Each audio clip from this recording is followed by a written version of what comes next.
আসসালামু আলাইকুম। আমি তাসনিম আছি আপনাদের সাথে বেঙ্গল ক্লাউড থেকে। আজকের ভিডিওতে আমি আপনাদেরকে দেখাবো কিভাবে আপনি একটি VPS এ অপারেটিং সিস্টেম রিইনস্টল করতে পারবেন। ওকে, সো আমরা প্রথমে সার্ভার অ্যান্ড VPS থেকে ম্যানেজে আসবো।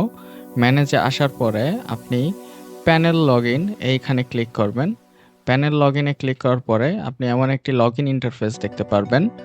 এইখানে আপনি আপনার সার্ভার অ্যাক্সেস ইনফরমেশন এই ইনফরমেশনটা দিয়ে আপনি লগইন করবেন প্রথমে। ওকে, সো আমি লগইন করে নিচ্ছি।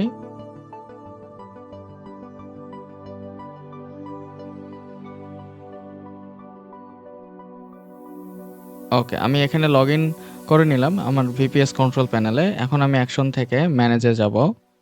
ম্যানেজে যাওয়ার পরে আপনি ইনস্টল নামে একটা অপশন পাবেন।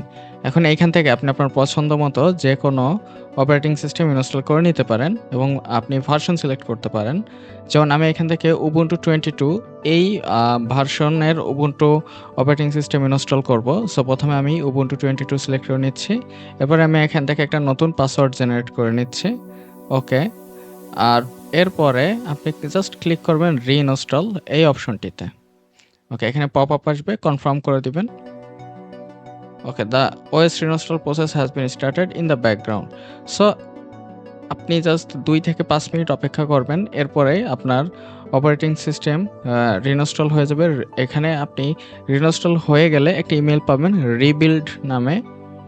সো মেইলটি আপনি যখনই পাবেন তখনই আপনি কনফার্ম হতে পারবেন যে আপনার অপারেটিং সিস্টেম রিইনস্টল হয়ে গিয়েছে। সো খুব সহজে এইভাবেই জাস্ট কয়েকটি ক্লিকের মাধ্যমে আপনি আপনার VPS এর অপারেটিং সিস্টেম রিইনস্টল করতে পারেন যে কোনো সময় যে কোনো জায়গা থেকে।